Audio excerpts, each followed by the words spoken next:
Hey, good evening. Board meeting tomorrow. So I was asked this weekend to try to explain things, and I thought this would be best. Here we go.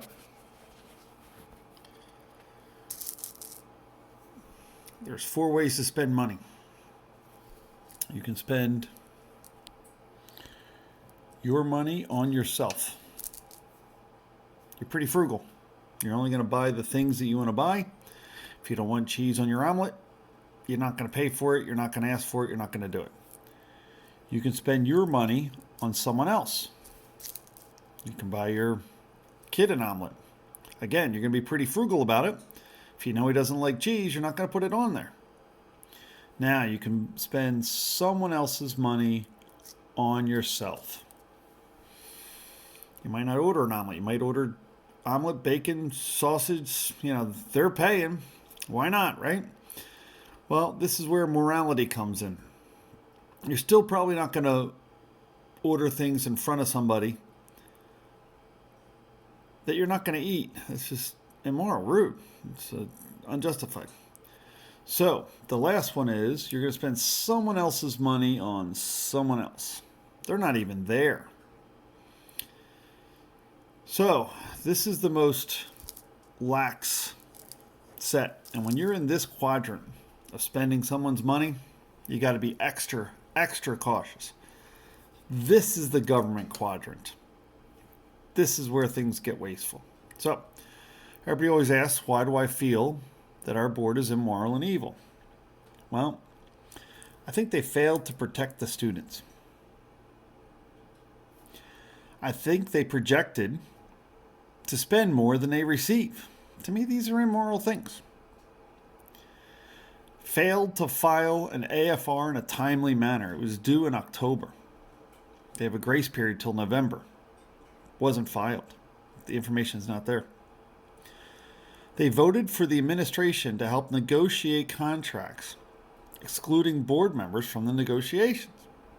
That makes no sense at all. And they failed to hold their subordinates accountable. So, now let's take a look at some of the things that I'm trying to talk about. And let's just use the stadium as an example. Okay. Stadium was a couple $1,000,000. Some people say 5, some people say 6, some people say 7. Let's just take a look. Let's pretend this set of stadium steps cost $1,000,000. Let's pretend this one, stadium seats and steps, $1,000,000. Let's pretend you wanted to spend $1,000,000 on a field house. And how about $1,000,000 on a turf field? Where's the other millions of dollars? Is it on the scoreboard? That little scoreboard? Somebody's spending the money. Where did it all go? Where's the accountability? That's the problem. You got to hold people accountable. Let's go down a little bit. This is the revenue. Now, this comes from 2018. The reason we don't have 2019 numbers is because they didn't file them yet. The AFR, the annual financial report that goes to the state, was not filed. Needs to be. But let's take a look at this. If they took in $40 million, 21 of it was from local taxes. The rest came from state and federal. That means any money above this $40 million is probably going to have to come from the local residents because you're not going to get much state or federal increases. So, it would be immoral to ask for more money until you can wisely use what you have. So let's take a look at the expenses. Again, 2018, because we didn't file the 2019 AFR. Due in October, grace period of November. The state told us that it's $300 per day as a fine for not filing that report. But anyway, here they spent last year $42 million, almost 43, versus what they took in. That's an immoral. Now, they took it out of their fund balance, which is also a bad problem.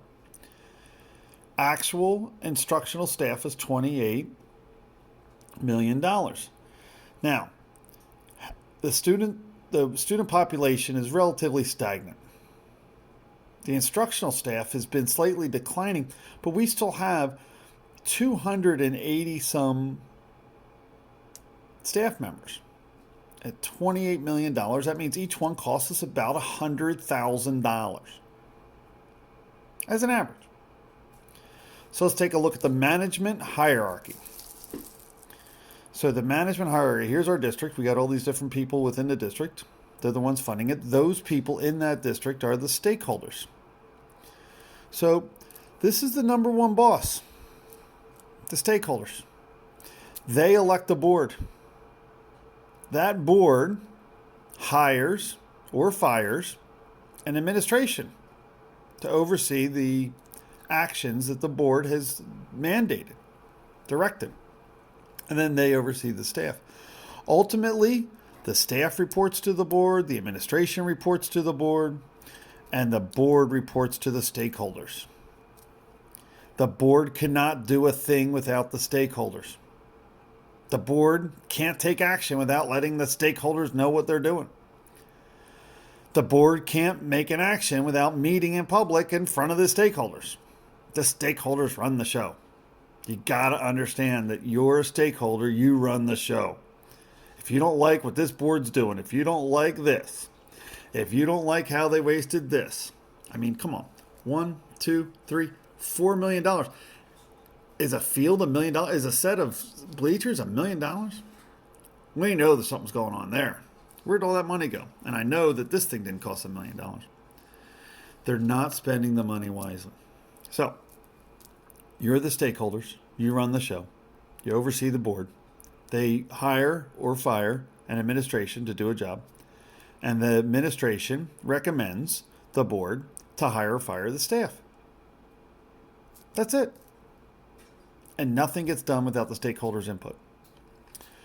Now, there's mandated obligations that this district has to do to meet the state requirements. There's optional educational benefits, luxuries, and then you got corruption and waste. This is where we want to get rid of first. We got to get rid of this.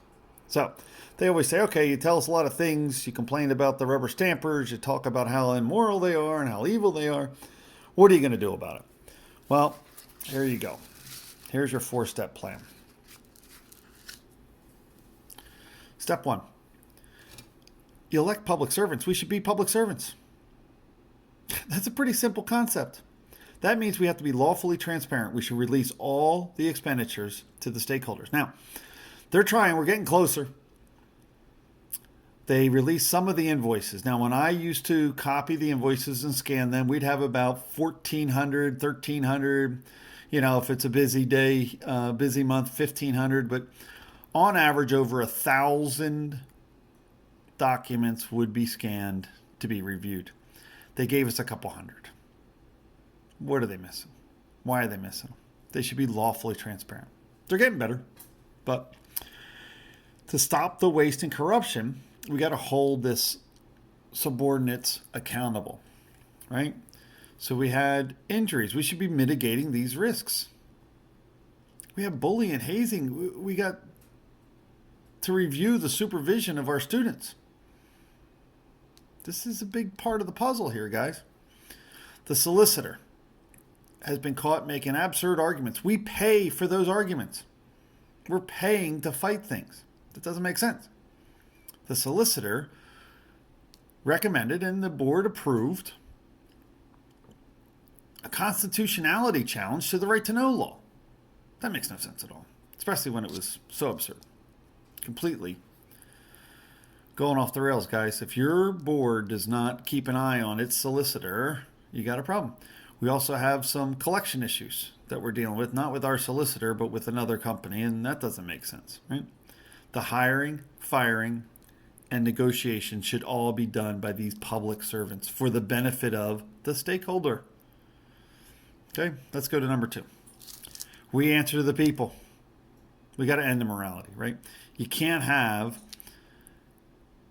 boards of directors rubber stamping the administration that's their subordinate. They can take their advice, they can look at it, but they can't rubber stamp the advice and recommendations of the administration without first checking it. You gotta verify it. You can't have a blind trust. If you were answering to the public, you'd have these things to be done. The public's got to hold them accountable. That's the problem, right? So we'll get to that in step 4. All right, so if we answer to the people, we got to create a balanced budget. It would be immoral not to. We got to check and verify every statement of the administration, every statement of the superintendent, every statement of the business manager, and every statement of the solicitor. We got to hear public complaints. We can't push them off to the end of the meeting. We should ask them. We should say, hey, what are you thinking? What are you doing? What's going on? How can we help you? We got to keep accurate records, right, of the bullying and the hazing. We got to keep accurate records of the finances. We got to know what's going on in our district so we can make corrections. And then you measure those corrections. And after you take action, if they match the measurement, fantastic for your metrics. If they don't, you try something else. All right? We got the same people in office for years, and we're just running a negative budget. I don't know why they don't understand that. But so let's the board build the budget. Collect all the data, all of it. Share the data with the public. Then you list those mandates and the luxuries. You prioritize the list for the public to review. You assign numbers to the lists and how much each one costs. And then you listen to the people and help them decide how they want to manage these funds. We have plenty. There's $40 million. We've been able to do this district for way less. We can even give a tax break and still meet the mandated requirements of this district. We need to adopt a general morality of do no harm. We should not be harming senior citizens for the benefit of another, and we should not be harming our students for the benefit of someone else, right? Just do no harm. It's a pretty straightforward process. Do no harm. Make a decision based upon doing no harm. Okay, step 4.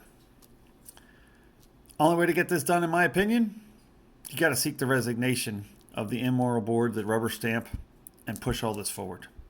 If there's 5 people that can vote for a preliminary budget that's spending $4 million more than you take in, you got a problem.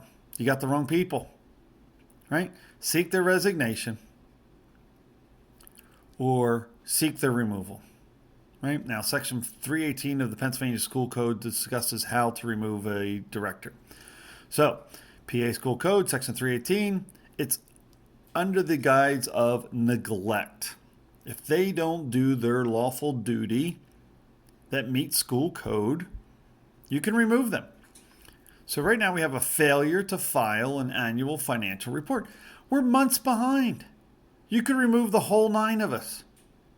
Just file a paperwork, 10 stakeholders, one stakeholder with 9 people signing the petition and say, Judge, make these guys do their job. They're neglecting it. I want to see the numbers. I want to know what's going on. Why are they hiding stuff? And the judge, it's called a mandamus, hears the case and says, sure, they need to do their job, a court order. And if they don't do it, he'll bounce them. He has to.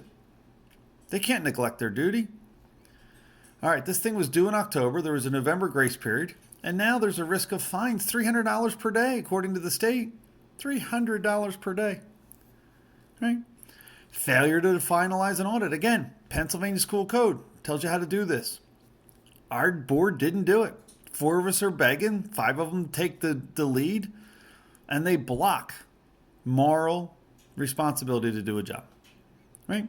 It was due. There's a grace period. And then you risk the fines. It has to be advertised. The people have to be able to see what's going on. They're the boss. The people, the stakeholders are the boss. Right? Failure to protect students. I mean, this is just horrible, right? Bounce them. Bounce them. They neglect to do the simplest of basic of efforts, like supervise the children when they're on school grounds. Bounce them. You got to bounce them, right? 3 directors asked to call a special meeting to discuss school safety. When 3 directors ask and the board president ignores it, you have a seek removal opportunity here. He had a lawful responsibility to call that meeting and let those people speak. Back to this answer to the people. Be a public servant. When 3 directors say, I want a special meeting discussing safety of our students, that director should have called that meeting. The fact that he ignored it doesn't make any sense. Failure to protect students, failure to seek the stakeholders' input, these are responsibilities directly listed in the Pennsylvania School Code and Lehighton Area School District Policy. So it's when they abdicate their authority of the very people elected to oversee, they're in neglection of duty. That's what you're looking at, people. If these people fail to do their job, when they abdicate the authority, when they're out rubber stamping and fail to listen to the people, they block the people from having access of their government. Remember the hierarchy? The hierarchy shows the stakeholders have control. They hire the board hires the administration. They elect the board, sorry. The board hires the administration, and the board hires the staff. The stakeholders have no ability to go to these people other than to file a complaint. They can't go past the board to get there, right? It's the board's oversight. So when the board is taken out of the picture, these stakeholders lose accountability of these staff members. That's the problem right there. These stakeholders elected a board to oversee. Their complaint is to a board. Now, when the board doesn't do their job, the stakeholders should complain and hold them accountable. This is where the system's broken down. We can fix it. Thank you. Have a great day.